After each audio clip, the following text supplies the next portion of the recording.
Dalam pemilihan kepala daerah atau pilkada serentak tahun 2024, sedang tren istilah surat tugas atau surat rekomendasi dari partai politik.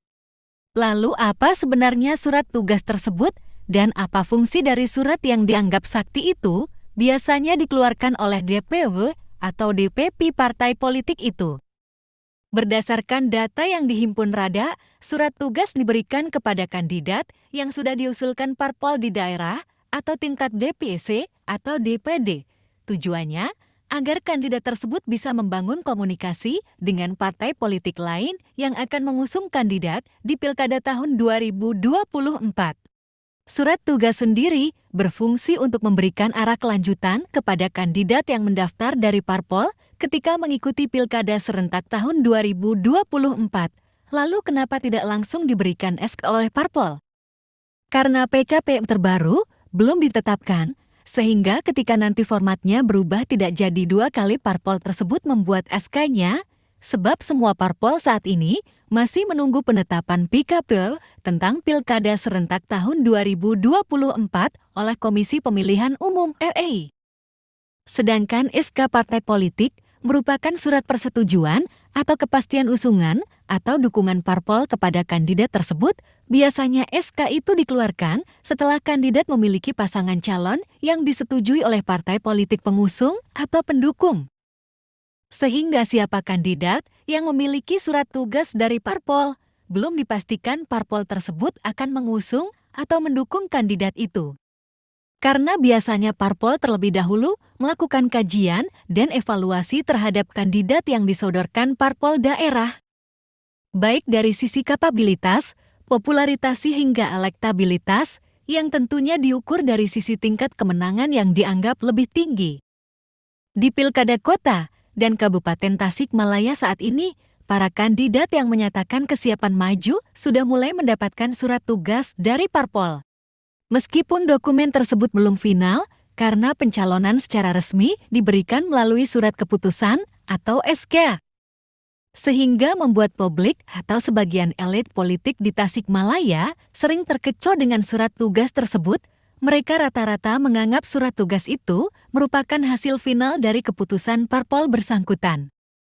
Padahal itu merupakan bagian dari mekanisme dan aturan main parpol dalam proses penentuan bakal calon kepala daerah yang dianggap layak untuk diusung atau didukung parpol.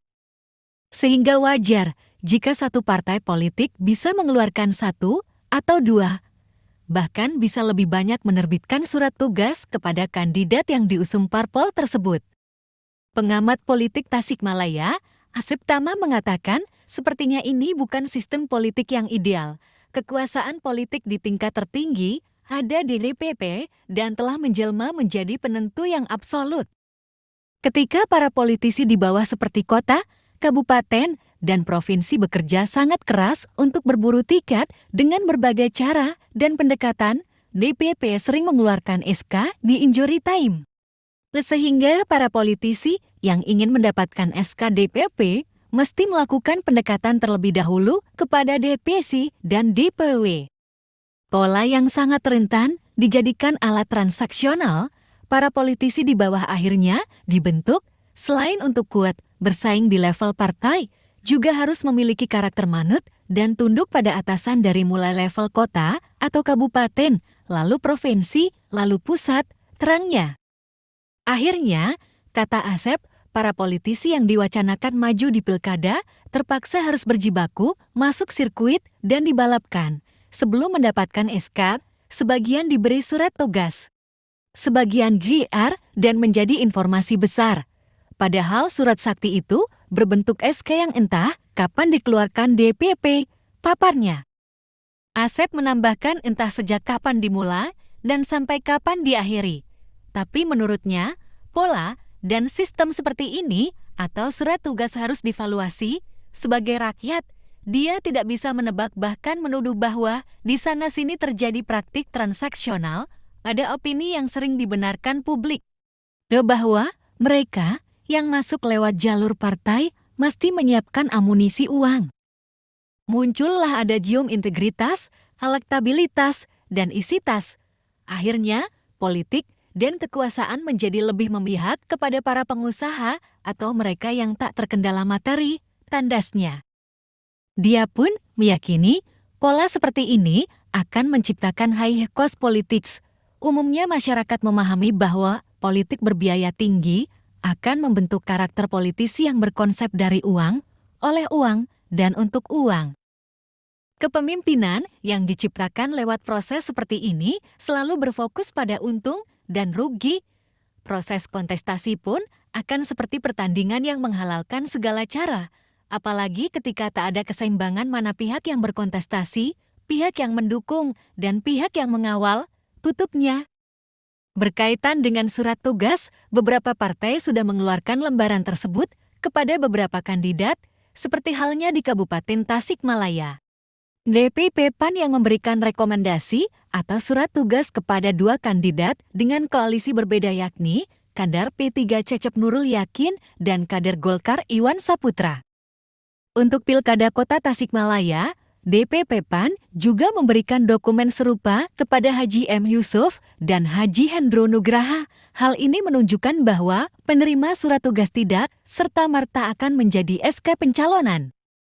Hal itu juga diakui oleh Bapilu DPD PAN Kota Tasikmalaya Trisna Sanjaya yang menyebutkan bahwa surat rekomendasi tersebut belum final, bahkan tidak menutup kemungkinan akan dikeluarkan lagi surat serupa kepada kandidat lain. Selain PAN, beberapa waktu lalu DPP PDI Perjuangan juga mengeluarkan surat tugas kepada Haji Muslim dan Haji Demi Hamzah. Keduanya didorong melakukan komunikasi dengan parpol lain untuk diajak berkoalisi. PKS juga sudah mengerucutkan dua nama sebagai kandidat bakal calon kepala daerah, di mana Haji Yadi Mulyadi dan Dede Muharam ditugaskan untuk melakukan konsolidasi serta bergerak di masyarakat. Begitu juga dengan DPP Golkar yang sudah memberikan surat tugas untuk para kandidat di Pilkada di Kabupaten Tasikmalaya. Penugasan itu diberikan kepada Iwan Saputra, Eri Purwanto, dan Haji Yut Mintaraga. Sedangkan di Kota Tasikmalaya, surat tugas diberikan secara tunggal kepada Haji M. Yusuf. Terbaru, DPP Demokrat juga memberikan surat tugas kepada Aziz Rismaya Mahpud. Surat tugas ini pun sementara ini merupakan satu-satunya yang dikeluarkan Partai Demokrat untuk Pilkada Kota Tasikmalaya. Dari informasi yang dihimpun Radar, mekanisme beberapa partai lain pun masih berproses. PKB pun saat ini sedang melaksanakan proses penjaringan dan akan memberikan surat tugas atau rekomendasi kepada 3 atau 4 kandidat. Begitu juga dengan P3 yang saat ini sedang memproses surat tugas untuk Haji Evan Diksan. Dia merupakan satu-satunya kandidat yang diproses oleh pengurus DPP dalam mekanisme pencalonan.